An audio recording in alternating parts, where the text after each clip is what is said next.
Mackenzie Ashkey, member of Sale High School. Me and my music teacher, Miss Bustle, have created an interview for my dad. There are multiple questions, so off we go. Dad, how would you describe your role in the music industry? That's an interesting question. A long time ago, I used to manage a band, as you know, and my role there involved everything that basically wasn't getting up on stage and singing and writing songs or playing instruments. It was doing all the stuff behind the scenes, so arranging concerts, arranging promotion, booking recording studios, often paying for recording studios, things like that. More recently, though, I have been writing for the music website Louder Than War. How did this come about? Started in last year during lockdown. I've got some very creative friends, as you know, actors and things like that doing things. And I was kind of like, I need to do something creative. I felt I needed to do something creative during lockdown. So I set up a blog which contained all bits of writing and interviews and things I've done over the last 30 odd years. May I ask how people could find this blog if people wanted to check this out? I can give you the link to it and you can post it. But all my writing now I do for Louder Than War. That's fine. Well, second question. Who has been the most interesting person you have worked with? Well, one of the first interviews I ever did, I think it actually was the first interview I did, was with Tony Wilson, who was probably outside of music. He was best known for his work on Granada TV as a journalist and a newsreader and presenter. But to most music people, he was one of the people who set up Factory Records. Well, why is he your choice? Just because he's meant so much to Manchester culturally, and you know the city where we live now would be very, very different if it hadn't been for his influence and things that he'd done through setting up Factory Records. We wouldn't have had, or perhaps we wouldn't have had Joy Division. We wouldn't have New Order. We wouldn't have Happy Mondays. We wouldn't have had Hacienda. You know, there's so much that's come out of Manchester that's only had a direct influence on, which has spread worldwide. Well, that's very good, but the fourth question is, what is the best part of your job when you was like a musician kind of person? When I was working with bands? Yeah.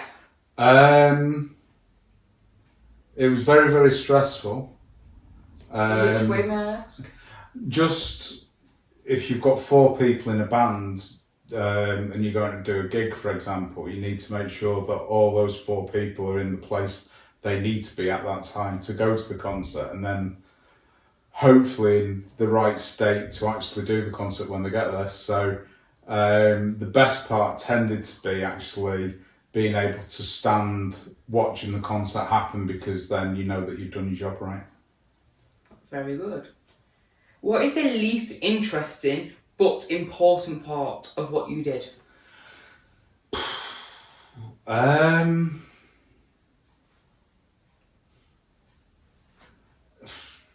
I don't know. In a way, it was all fun, but like I said, it could be quite stressful. So, you know, track people down. But this is before we had social media. So, if you wanted to arrange a concert, you actually wrote a letter to a venue and hoped that they'd write back, or you'd phone up and leave a message on an answering machine and hope that somebody would get back to you. So everything took a lot longer, so that was challenging. Well, when you listen to music, yeah, how much of a piece do you have to listen to before you can form an opinion on it? Is it a second, a minute? I know what I don't like. So I'm not a massive fan of heavy metal. I'm not a big fan of R&B kind of things. But when you're listening to new people you've never heard before. Yeah, this I don't. There's certain things that I don't like. I don't enjoy listening to. So Okay. if something started and it was sounded like somebody singing underwater with a pneumatic drill going on behind them, then the chances are I'm probably not going to like it. But if it's got a bit of melody to it and something like that, and it's got something that's I'll give it a go. And quite often, if people send us stuff to listen to, it'll be maybe hopefully it's normally at least 4 or 5 tracks. So if I can listen to that a couple of times, there's normally something that I can find that I like in there. That's good. Well, in your eyes, what makes a good piece of music? That's a very subjective question because music, what's good is different to everybody. So for me personally, something that's got some kind of sort of catch about it, something, it's got good musically, it's got something that draws you in, it's got a good kind of maybe chorus, it's not boring. Hopefully something that pulls on you. It's like you have some sort of emotional attachment to it. Do you like songs that have a very important meaning behind them? Some. Have you got any particular ones in mind? Well, I know I showed you a playlist of music that artist Dax. Right. So yeah. He has a lot of interesting music. I think key themes. Yeah, I think it depends because you get a lot of artists and stuff. Some of the things that you listen to, they're speaking from the heart and they're saying how they feel and what their world's like, and that's really sort of genuine. So there is something about that, but I guess it's got to be careful because. Well, not those people, but if a really famous band tries to go out and actually make something that's like that, it becomes contrived. So it's like somebody who sold millions of records then starts singing about how hard my life is because I'm down to my last £50 million. It's not really. It doesn't really mean anything because you can't buy into it. So I think it depends if you can buy into the artist and believe in what they're saying. Oh, that makes sense. Well, what has been the best concert you have been to and why? I think there's 3 ways I've got to look at it. The best concert I've ever done working and being part of being in a band. I would say was at a place called the Music Box in Edinburgh when Northside played there in 1996, I think it was. The band hadn't played in Scotland for probably 4 or 5 years, and we turned up and we didn't know what to expect. And we'd done the sound check, we'd gone to get something to eat, went back to the venue, and there was people queuing up the road to get into the venue. And then we eventually did get into the venue, and it was absolutely just packed and you couldn't move. There's probably about 500 people there. I stood and watched the whole concert from the back of the stage, and it was just amazing because like all these people were just like singing along to all the songs and cheering, and it was just like this feeling of like, wow, I've helped do this. And then from the point of view of somebody going to watch a concert, I think I would have to say seeing Roger Waters out of Pink Floyd in, I think it was 2005 at the Arena in Manchester. Because again, that was a concert where he'd not played in Manchester for many, many years. And it was the first time, anybody had played the music of Pink Floyd, because Pink in Manchester for quite a few years as well. And that was incredible because it was like, you could see how much the music meant to people because they were really getting into it and singing along, and you know the song Comfortably Numb. You know, people were almost crying when they were listening to it because it was just so special. And then the last way of seeing things is because now I take you to concerts. Yeah. So again, that's a different experience for me because I'm not going as just me going to watch it or whatever. And I think that there's been a couple of occasions when I've been to concerts with you, but I think the best one was when we went to see the Smiths at the Ritz. With a Y. With Smiths with a Y, yes. And it was just your reaction to certain songs like This Charming Man and There Is a Light, because I could see that there was that connection that you made, and it was just the excitement and enjoyment that you got out of seeing them perform, and you were singing along, and it was just like, you can't bottle that moment because it is like the best moment when you go to see a band that you really, really love and they do something that, you know, one of your favourite songs. It's like the best moment in the world. Well, you know when you're at concerts and stuff, and when you planned it, seeing everybody enjoying it, how does it make you feel on the inside? Really proud. Really proud, because it's just like, you know that there's so much gone from, like I said earlier, from the moment that, you know, you pick up the phone or you write to somebody, say, can we have this gig, let's do this plan, and you start the conversation. You know, and it can take 3 or 4 months before, from that initial conversation to actually get into the gig. There's an element of trust with the promoter who's putting that gig on, because, you know, they can say, oh, we're going to get 500 people, it'll be a sellout, it'll be brilliant. And then there's always a risk that you get there and it could be that there's only 50 people turn up. But you've got to, he's putting his money forward to put the concert on, so you've got to trust him that he's going to get that bit right, or her. So it's relief that it's all come together, but it's also pride because, you know, you've done that and I've been part of that, and it's happening. Well, what is your favourite song or line of lyric? That's a hard one. Again, these are good questions. My 2 favourite songs are They Don't Know, which is a song written by Kirsty MacColl, but possibly most well known being performed by Tracy Ullman, which is a bit of a strange one because people probably wouldn't expect that with the music I like. And the other one is a song called Hallelujah, which again was written by Leonard Cohen, but it's actually the version by John Cale, which is my favourite version.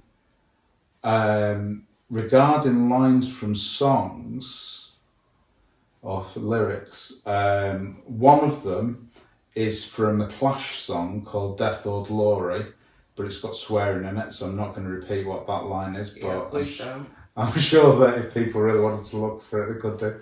But the other one is from Stone Roses' song, She Bangs the Drums. There's a line that goes, the past is yours, but the future's mine.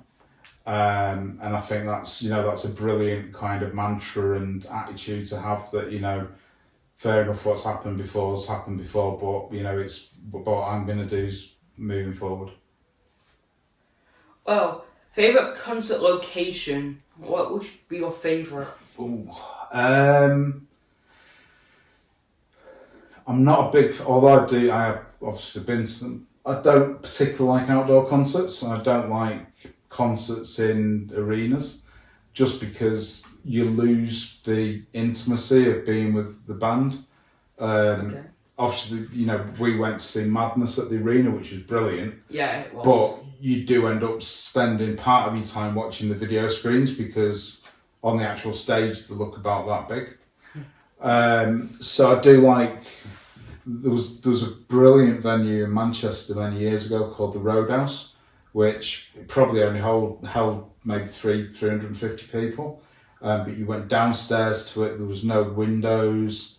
On a good night, if the band had sold it out, you'd be like stood dead up close to people. You wouldn't be able to move. It was sweaty. You know, the band comes on to play and it deafens you. And then you come out and your ears are ringing for about 3 days. Yeah. So I do prefer the smaller venues. I guess now I like the Ritz in Manchester. I like the Albert Hall.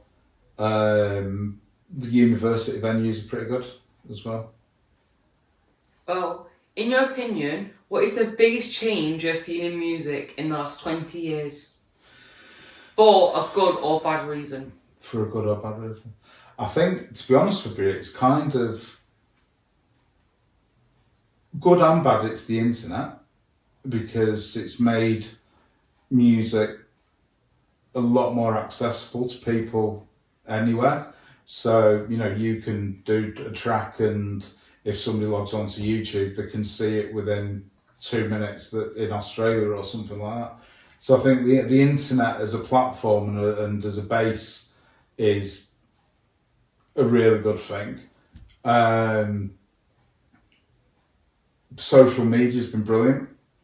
You know, there's a lot of bands out there now that, you know, they can get exposure through social media.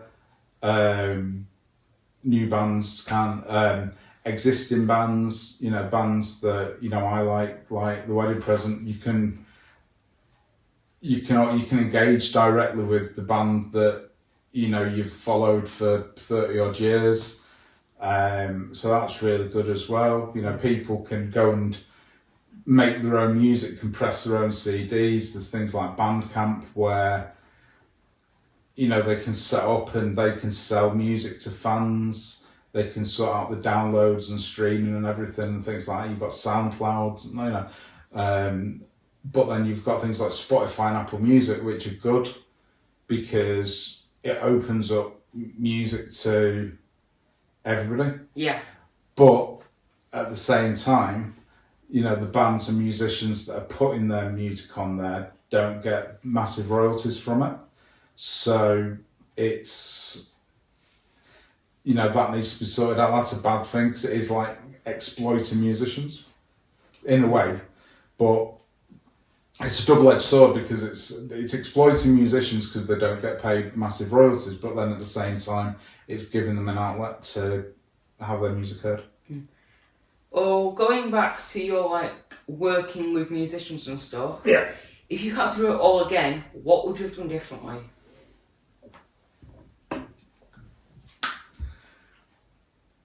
I think the biggest. Oh Christ.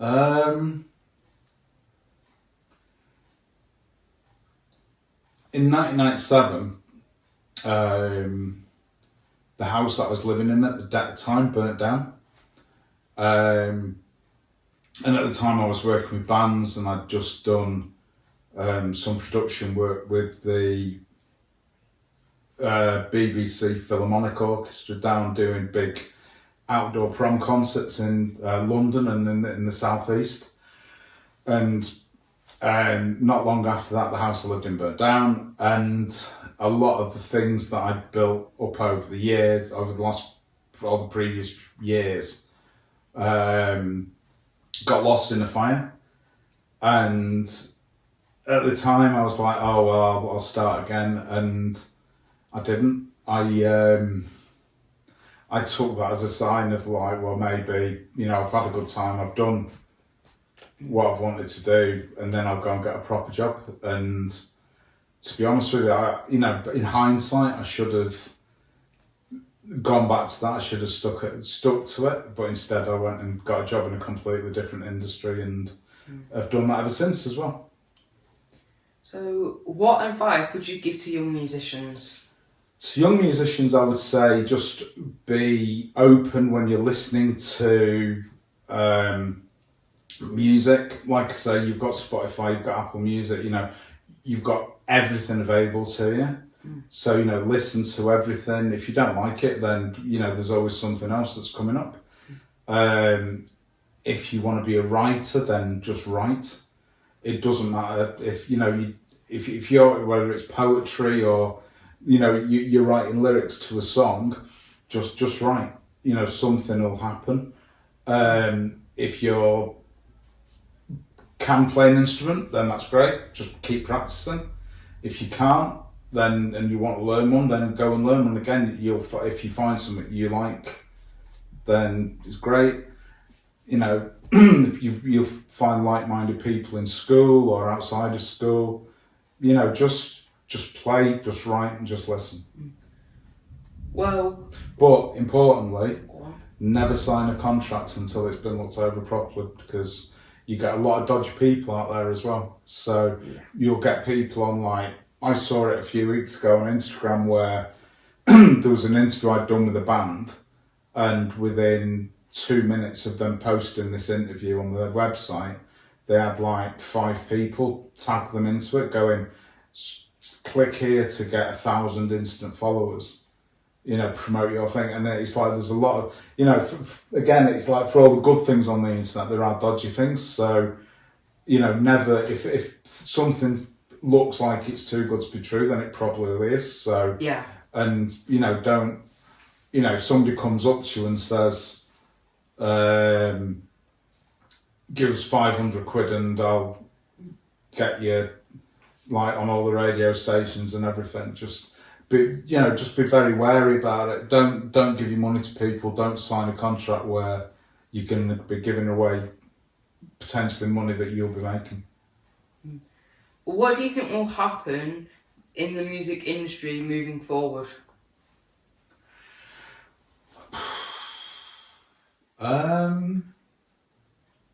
Do you hope for more indie kind of music to come back, or are you hoping for more like more modern kind of feeling? It's interesting to see where it's going to go, to be honest with you, because there are so many bands and so many styles and everything that's out there.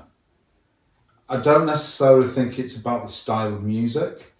I think there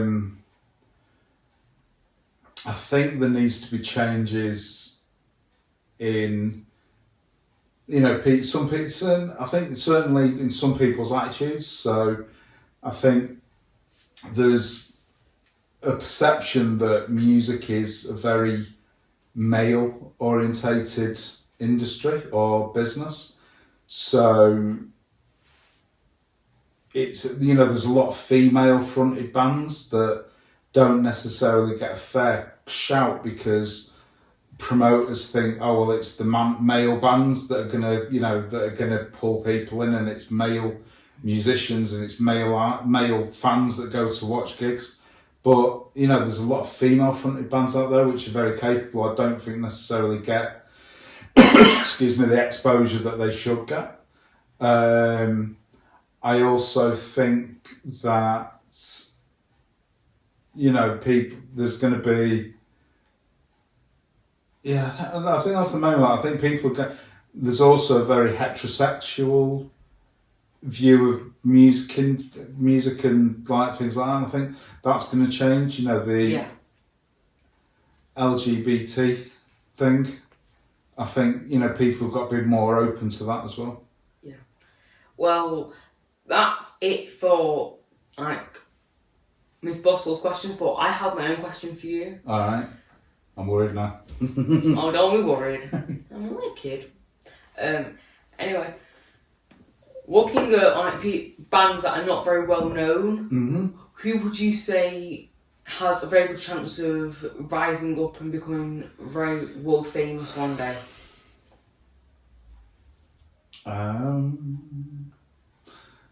There's a lot of bands that I like that, I mean, to be fair, Kens, most bands I like, or I've liked over the years, not everybody else likes. But I would say certainly the band Fight Milk. I think that they're brilliant. I love them. They were one of the reasons that I started getting into writing and things again. And they've just released the second album. I think they're really good. They've got really catchy songs. They don't take themselves too seriously in the videos and things like that. The videos are a lot of fun, but you know, there's also a serious point to the music as well. You know, and it's you know, certainly this last album as well. There's some songs that are quite motivational and, you know, make you think actually, you know, you can get up and do it. So that, I think Fight Milk are probably my favourite band at the moment, who I hope will become more successful. Well, like, last question, I promise you now. All right. Do you hope to ever do an interview or like any sort of communication with them? If that makes sense. With who? With Fight Milk. Well, I've just done an interview for Louder Than War with them. Oh, that's very good. I did the review of the album, then I worked closely with the band on doing the interview, which went alright. It was really well. They enjoyed it. Well, they enjoyed it, and you know, it's been kind of shared on social media. Yeah. But I've been really lucky with people I've interviewed, as well as bands. Like I said, I've interviewed Tony Wilson, who was, you know, an absolute hero to me, and last year, which incidentally was possibly the reason I got into writing for Louder Than War, was I interviewed Anthony Davidson, who, you know, the video for Love Will Tear Us Apart. Yes. That was filmed at the TJ Davidson's rehearsal rooms, which Tony Davidson, so it's his rehearsal rooms that he set up. And he set this up before Factory existed. So he was, you know, he had like the Buzzcocks, Joy Division, The Fall, a guy called Mick Hucknall who went on to form Simply Red, who's like a world famous band. Slaughter and the Dogs. A lot of the early Manchester punk bands were used to rehearse at his rehearsal rooms. He then set up a record label before Factory. So I'm fortunate if like two of the people I've interviewed are the two people who probably had the biggest impact on not just Manchester music, but musical culture out of the UK for over the last 40, 50 years. So yes, I feel I've been quite lucky to interview some great people. When gigs start opening again, would you like to go and see Fight Milk? Is that something you've looked at doing? Yeah, I mean, I'm waiting at the moment to see when they're going to do gigs, but obviously things are a bit slow to. Well, we don't know how quickly things are going to open up, but that was one of the things I asked them, and they said that they were going to be looking to do a tour. So I'm looking forward to that. Well, thanks very much, Dad. That's all the questions I have. It was great interviewing you, so. Thank you very much, son. No worries. Cheers, thank you to Sale High School for letting us record this, and thank you to Miss Bustle for writing down these questions. Thank you very much. We all have a good day, and we'll speak to you later. Cheers. Bye. Bye.